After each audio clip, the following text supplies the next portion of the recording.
Today's episode is brought to you by Mazars. SoundCartel.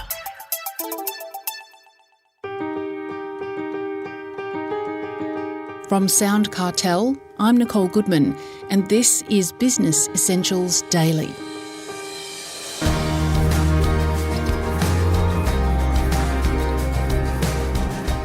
Negativity is contagious, and the larger an organisation, the more rules and regulations there are to restrict or control staff and customers. That observation is from Roy Osing, who says swapping no for yes is a great business strategy. He explains why shortly. First, Chris Ashmore asks Roy whether we're simply hardwired to say no. Just think back to when you were in school and think back about what the teacher said to you. Okay, they taught you to comply. Teachers teach you to conform. They conform to different kinds of rules, knowledge rules, procedural rules, etc. And we come through the education system, quite frankly, hardwired to actually follow rules. Okay, so that's a natural thing that when you're in a business world or career world, it's a natural inclination to say, well, okay, those are the rules. We need to follow them.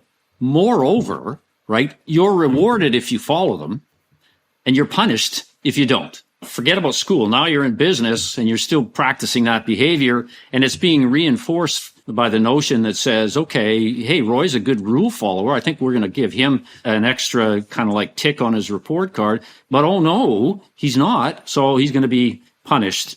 And so it's a hard habit to break. It's a habit. We are addicted to following rules. But rules are there, aren't they, to ensure that we do stay on track so that people know what they're doing and we get towards those goals? I think the intent of rules is quite altruistic, and the intent, I believe, is right. The problem is they're out of step. Now they're out of fashion, and I'll tell you why, okay? Rules basically force you to exercise control in a world, okay, where sometimes it's important to give control up. And I think particularly around customers.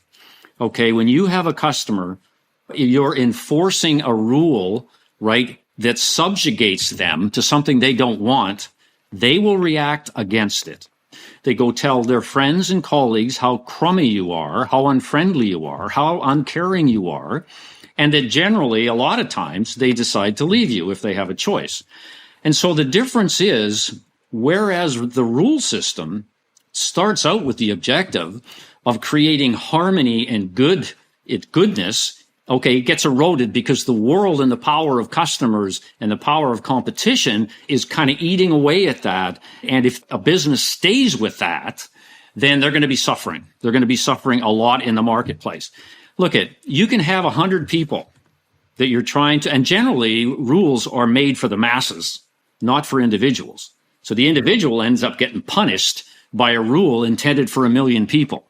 Well, the fact is that if you have 1 million people, you got 100 market segments of one, and they're all different. And so it's not surprising that somebody's going to come head on into a rule that they hate. Okay, they absolutely hate. And now the company is in a position of trying to enforce a rule to control customer engagement, knowing full well that the outcome is going to be negative. How consistent is that with building customer loyalty? It just isn't.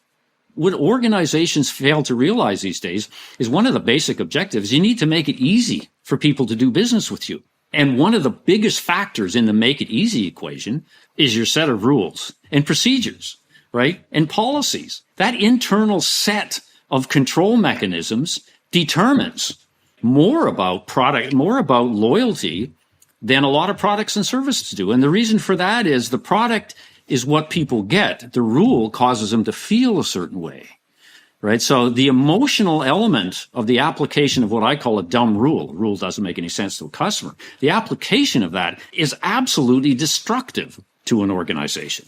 The answer then, you believe, is saying yes as a growth strategy. Is that right? Yeah.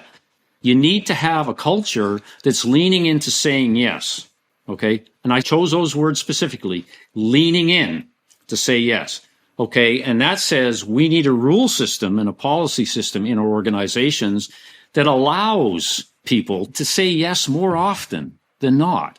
I recognize there's some legal requirements and regulatory requirements, et cetera, that require certain rules that can't be changed. But there are ways to manage that. Okay, there are ways to make rules appear friendly in the way that the conversation goes with the customer. Or there's a ways of managing that. And I find that too many people say, well, we got too many regulations, we can't do it. And I keep saying to them, well, what if you got rid of 10% of the stupid things that you do? Would you not believe that that would be transformational to your organization? Come on. Don't condemn the objective because there are some rules out there that can't be changed. The reality is, say yes organizations, they flourish. And do they give away the farm? Hell no. You give a frontliner the empowerment to say yes, and they will religiously protect the company. The other thing I would say here is that people don't realize the power of the rule system in terms of creating memorable experiences. Done the right way, your enablement rule could make a customer go, wow, I can't believe how I was treated when I pushed back. I can't believe this. That's the story they tell. Can you think of a better referral to have somebody respond to a rule breaking process in a way that allows them to say, wow, brilliant. I can't believe I just feel so good over this. That's where we need to get to. Employees love to engage in a culture where they can say yes more often than they say no, right? It gives them degrees of freedom that make them love the company, love the trust. So how do you implement a strategy of yes? What does it look like in a practical sense? So the kind of thing that I would do is, first of all, I would want to identify what the major pinch points are. Okay, identify 5, not 3 plus 2 of the most significant pinch points in the organization that make customers go postal, that make them go crazy. And how do you do that? You talk to them.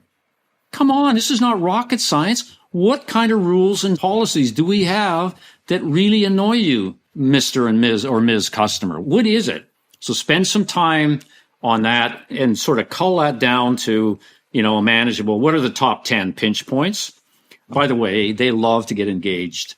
If they know that you're looking at your rule systems and policies, they will love you to death for simply asking them to be part of the solution. That act in and of itself, Chris, is a loyalty building event, right? The other thing, as a leader, you want to challenge every rule that somebody says has to stay. Okay, so you can imagine you're going to have 2 lists, right? One is going to be the keep list. The other is going to be the kill list. You want the kill list to be way longer than the keep list. And typically it doesn't start out that way because people are protecting what they do, right? I mean, there's nothing so ferocious as a person in an organization who created a rule 10 years ago that you're going to kill. The last piece is hold managers accountable. Make it matter to their performance plan. All right. So my management team had killing dumb rules on their performance plan. And I would say, okay, what rules are you eradicating at the moment? And if they said nothing, then that was a problem. Okay. So it's got to be part of their performance and bonus plan. How do you deal with, those bureaucrats? We've all got them. Every organisation has them, who they just dig in their heels and love saying no. Yeah, so this is really important as a leadership issue, Chris. You really have to make it part of the strategic plan of your organization, okay? It has to be part of your value system. The value system needs to say something like, we will say yes. We will lean into yes. Some sort of articulation that carries the message that we're going to try our best to say yes every time. If it's accepted and agreed to by the executive leadership team as part of the strategy, that gives you the ability to hold everybody accountable for seeing that it happens.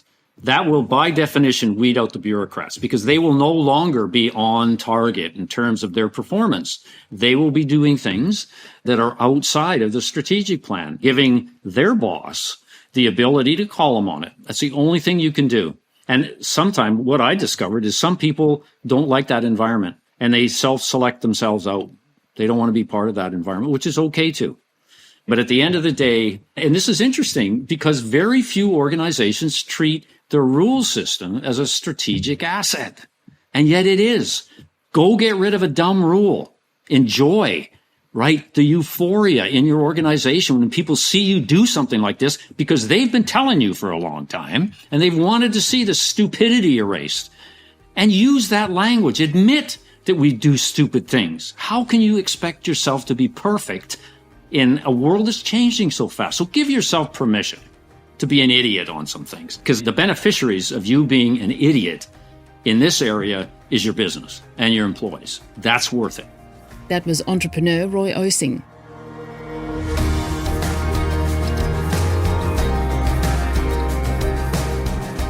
This episode of Business Essentials Daily is produced by the team at SoundCartel. Thanks for listening. I'm Nicole Goodman. We'll bring you more Be Daily tomorrow. Follow at BE Daily Podcast across social media and head to bedaily.com.au for more from the Business Essentials Daily podcast. SoundCartel. This episode was brought to you by Mazars. To find out more, visit mazars.com.au. That's mazars.com.au.